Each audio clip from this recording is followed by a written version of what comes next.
All right, guys, welcome back to Numbers Lab PGA Preview. We have the Rocket Mortgage Classic this week. We've been gone for a couple of weeks, as you guys have probably noticed, and we just want to let you guys know we're back. We've had a couple interesting weeks, but we're going to be back to our weekly scheduled Tuesday, should be recording Tuesday. Wanted to kind of break down the last couple of weeks and how we've done, and then we're going to get into our picks for the Rocket Mortgage Classic. But US Open, I had a ton of plays. Brian was a little under the weather, so he had a one bet basically, or a couple bets. And I had a ton of units in play, which is is always a little worrisome. But we came out just slightly ahead in the green, and we also had the 50-1 Oosthuizen Sweat all weekend, so that was kind of fun. It would have been nice to hit that one, but congrats to John Rahm. It was a fun US Open. And last week, we both kind of had just not great weeks. Just, transparency is what we're promoting. We just did not have great weeks. A couple things go our way, though. We're in the green, so we had the Bubba Watson Sweat for Brian. Obviously, he just collapsed. I live bet Watson, and so we were both kind of on Watson there. And just didn't work out. So, it happens, but we're here. Everything's, we're still promoting transparency. Like I said, we got all of our picks are there. I mean, we're just, everything's there. The history of every bet we've made. So, but welcome back. You're in the saddle. How's things going over there on that side of the U.S.? We're obviously on completely opposite sides. It's a heat wave over here, but hi, what are you liking for this week? And glad you're back. Yeah, thanks. Last week stunk. Having Watson as the outright and then just the utter collapse was rough. The stomach, but I'm kind of getting used to some of these guys melting down in the fourth round. I've kind of alluded to it on Twitter a bit. It's getting kind of old. We've got several guys in the hunt, or solid top 20, top 40. And then, the fourth round comes around and they just, they can't make a thing. And it's been the last couple of weeks, aside from the US Open, it's been on a bit of a slide, and the guys are there. So, not really going to change the process. I know, this week you and I both came across a way to procure data much more efficiently. So we're both using that. So hopefully that'll help us and anybody that's tailing us. It's pretty much the same data we were using before, but we're able to manipulate it and make use of it in different ways. I know that we were both pretty excited to get access to that. So as far as what I like this week, I've got 24 plays posted right now. I will see. Maybe I'll add something tomorrow as I continue to go through things. But I can just touch on my outrights first. And I know I kind of mentioned to you I wanted to really hone in on some of these numbers. So I'll be brief, but I did want to give a little bit of elaboration on some stuff. I did do a little bit of it on Twitter, kind of rehash a little bit of that stuff. So my first one is Armour. At plus 11,000. He grades out 39th in so I'm calling it my model. So my weighted model grades out 39th. It's coming off 3 straight cuts, finished 8th at the Palmetto and 26th at the Byron Nelson. And he was 4th at this event in 2020, just outside the top 40 in 2019. So some upside there for him. Again, a long shot, but the numbers look pretty decent at that price. Benny On, so I like him at plus 16,000. He grades out extremely well on Donald Ross Designs, and he finished 13th here in 2019. I know he's got the early tee time. I tweeted that out. He made it known on Twitter he's not a fan. Yeah, he's not too happy about that. So hopefully he gets a little fired up. I might add him as a first round leader at some point between today and when the tournament kicks off. I need to look at that number, but that might be something I do. Garnett, again, another long shot, plus 12,000, grades out 29th. He was 17th here in 2019 and fifth at the Travelers last week. He was in contention. He seemed like he was there last weekend. So hopefully that momentum carries through here. see if maybe you could snag a win. Some guys that are a little bit more reasonable odds. Wolf at plus 3,000. He grades out second, and he finished second here in 2020. Kokrak grades out first, and he, with the win at the Schwab, he's had also 4 out of 5 top 15s between the WGC Mexico and the Valspar. So he's pretty hot. He was 29th here in 2019. And then the last two are Simpson. I didn't necessarily love the price at plus 1,900, but he grades out well, and I feel like this course does fit him very well based on all the different metrics. He was 8th here last year. So it's just hard I didn't feel great about fading him completely. And then Doc Redman, I know he got hyped up a good bit last year. He's plus 5,500. He's contended a lot this year so far. Grades out 13th, second here in 2019, 21st in 2020. So I really do. I like him for an outright this week at plus 5,500. And then Neiman, and I won't get into his numbers. I'll let you kind of talk about Neiman. I know you're on him. Yeah, I'll go over a couple of my outrights as well. Again, to piggyback on we found a good data source that we are, maybe we'll share that later on down the road, but just to kind of get all the information that we had already we're getting, it's just a lot easier to get our hands on it now. And so we're hoping it's gonna, pay off. But I do like Kokrak. I'll get to him later. I don't have him as an outright. I've already won a bet on him on outright, so I'm not gonna try to get to. Maybe you'll hit him on as an outright this week.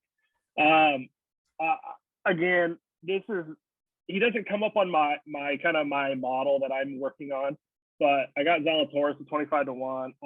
I got to stick with it. I told you guys I'm betting him every week until he wins. It might not be very EV, it might not make any money out by the time he wins, but I'm just gonna keep betting him. But yeah, I got him at 25-1, and I got Kisner at 35-1. I love what I saw from him last week, barring the 40 on the back 9 on Saturday. He should have won. He could have won that tournament easily. I actually live bet him at like 41-1 or plus 4,100. And he, let me get to my notes. Sorry, where is it here? I also, I did bet him plus 175 top 20. Great week last week, played well in this event. I think he was solo third, or he was in the mix last year here as well.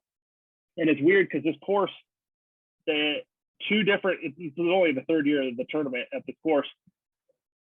Bryson won last year. Obviously, he's a bomber. Kevin Kisner's like the complete opposite. And the year before, a no-name non-bomber won. So, I think everybody can play at this course.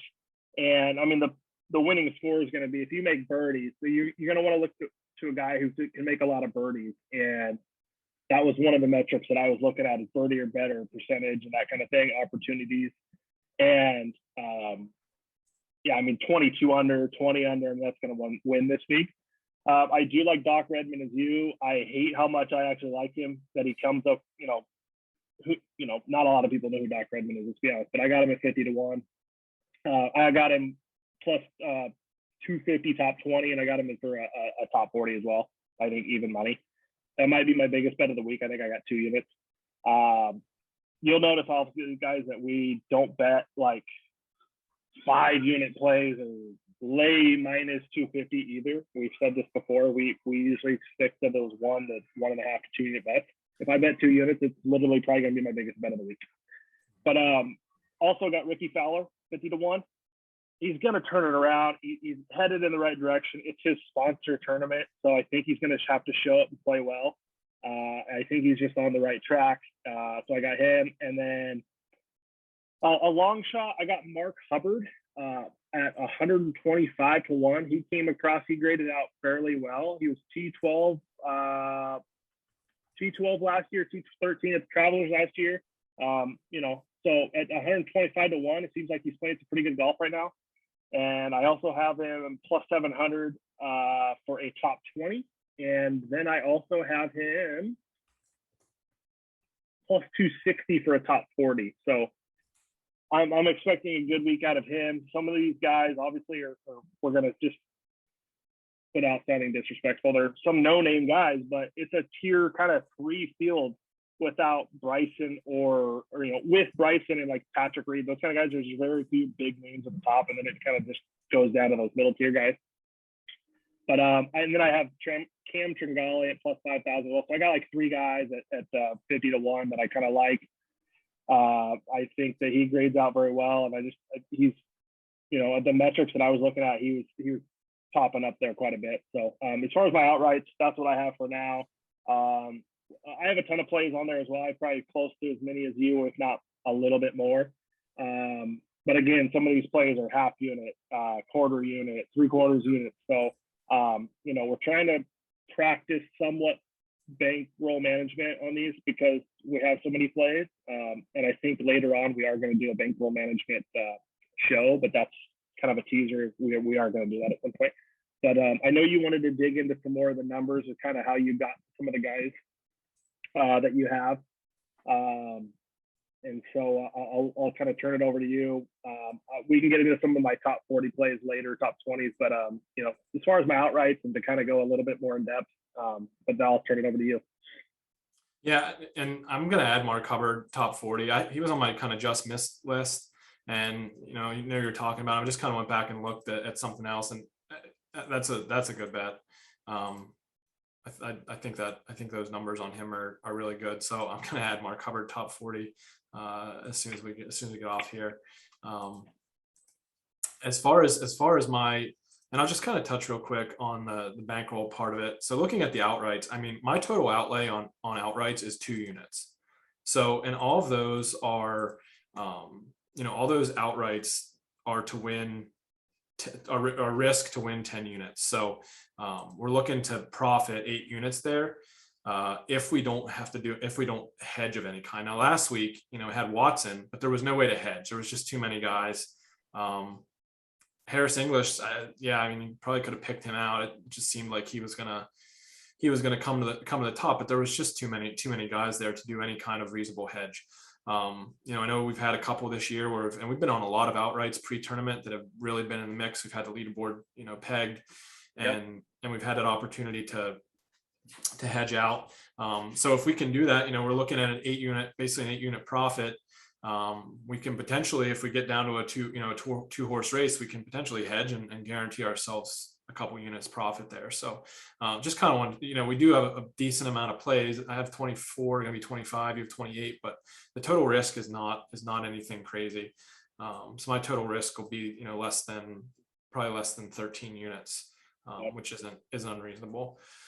So looking at top 20, top 40 bets, one of the guys, and again, a couple of these guys show up multiple times. I've got Stewart at plus 500. He just really stood out when I was working through the numbers. He graded out 34th, which obviously I'm betting him top 20, but looking for some upside specifically at this course. He's got finishes of 5th and 30th. He's coming off a top 30 at the Travelers, and he's got several other top, solid finishes this season. He's got 5. I don't want to interrupt you, but I have him for a top 40, and he's from what I could gather, he's got 5 top 40 finishes this year. So yeah, he's right there, and for that price, I'll play that all the time. Yeah, I mean, at plus 500 on top 20, that's just, to me, is a pretty insane price. And when we look at these different numbers and we're talking about our models and our the metrics we're looking at, you kind of have to break down through everything. So you might run it with a kind of big sample size of different past rounds or different course characteristics. But something else you can kind of hone in on is Donald Ross designs, the different green types, things like that. So I think we're both doing that. We're both looking at different ways to get to a certain set of numbers. And I did post out my rankings from my kind of main model on Twitter. So you can kind of use those. That's going to be helpful for play DFS, things like that. It can be helpful in finding some mispricing and things like that. Kokrak shows up again in the top 20. Also shows up, as I mentioned, as an outright. Straka is another top 20 I have, and I've got him in top 40 as well. So he's coming off top 10 at the Travelers.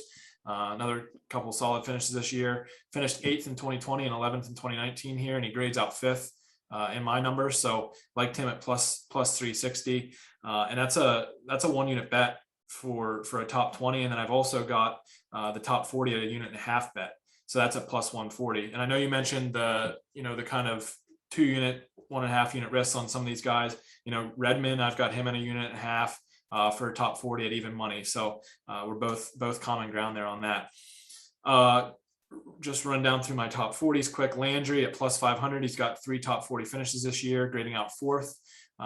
He was 59th in 2019 here, but graded out pretty well in that plus 500.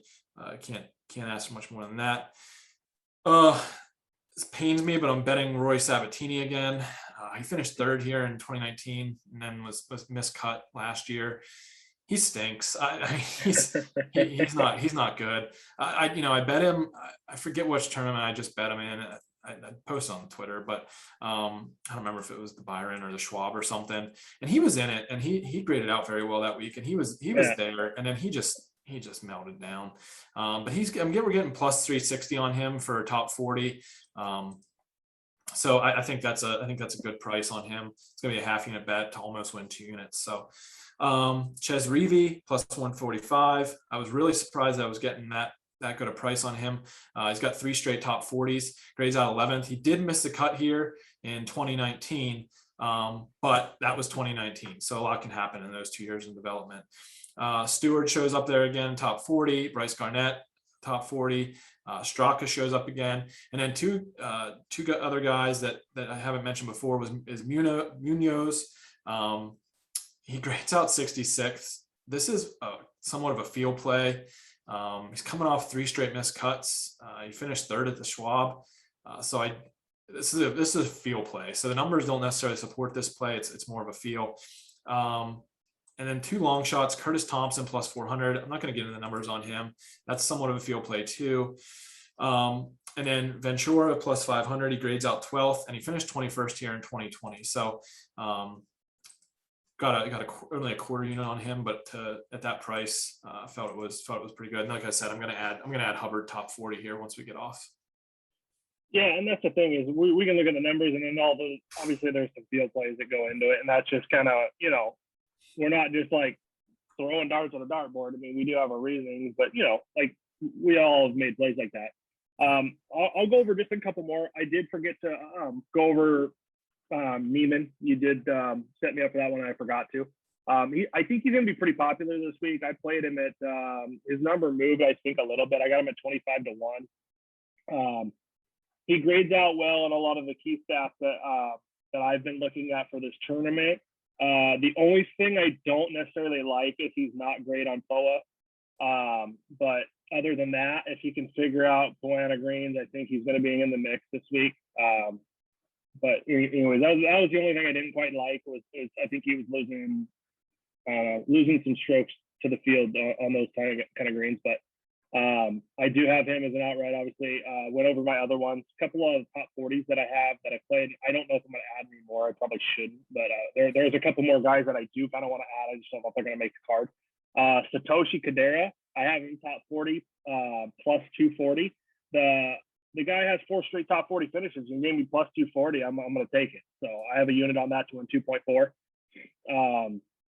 I had Hubbard. We talked about Stewart. I have Straka as well, top 40 at plus 140. The only ones that I laid really any juice on were Cameron Tringali, top 40 at minus 120. I don't normally do that, but I did. Like I said, he grades out pretty well. And then Patrick Reed, I tried to find, I wanted to bet him to win. Like, it wouldn't surprise me if he wins. Just the 14 to 1.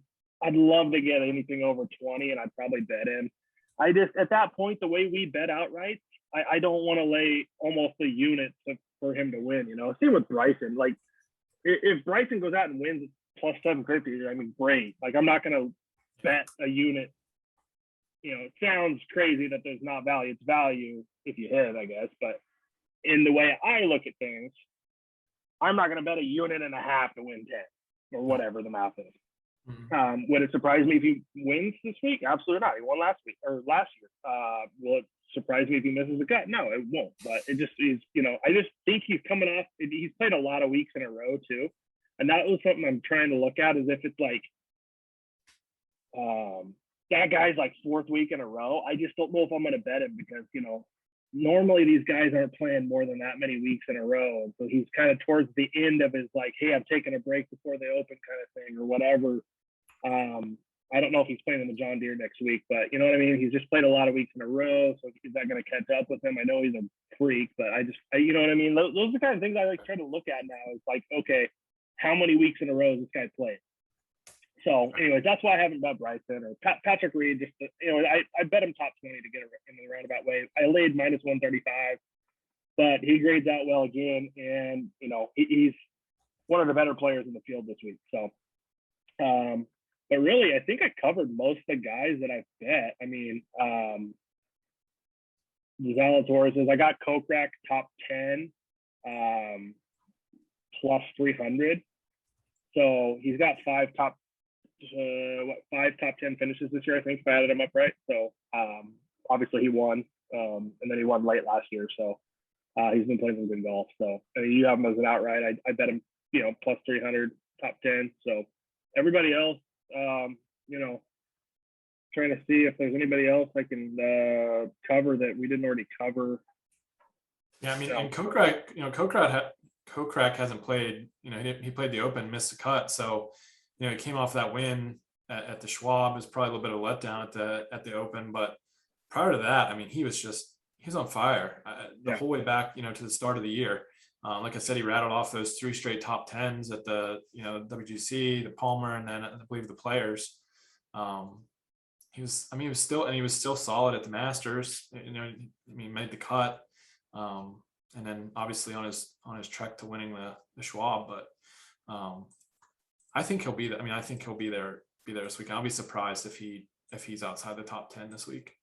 Yeah, and when I was looking at this week, I tried to throw out, at least in my mind, anybody's U.S. Open stats. Really comparing it to Detroit Country Club is just kind of like, well, you know what I mean? Like, okay, he missed the cut. It's not going to affect him this week. Those numbers really shouldn't even go into play, right? Because you're playing Torrey Pines at 7,800 yards, so yeah, with 5-inch rush. But yeah, I mean, basically that's it. My whole card's pretty much up. I don't know if I'll add any more. We also have some first-round leader bets. I'll just run through them. Not any real reasoning. We've always said these are kind of lottery tickets, but I do have another way of gathering some info. We're going to see as it pans out. But I got Chris Kirk plus 8,000, Cameron Tringali again at plus 5,000, and then I got Patrick Reed at plus 2,800. So sprinkle a little bit on those, and I kept that around, trying to win 7 or 8 units on those. So we'll see what happens. It'd be nice for us to hit one of those. We've been close. Both of us have been close. Those are kind of fun little sweats on Thursday afternoons, though. So, we'll see what happens. But I'm hoping that we can get a profitable week. I think we're on the right track. Stop a little bit of the slide that we've had last week was just a little bit of a letdown. But you know what? You're going to have those weeks. You can't. This isn't easy, but we're putting in the time, putting in the effort, and we're hoping you guys are tailing, and hopefully we're gonna, we'll turn it around.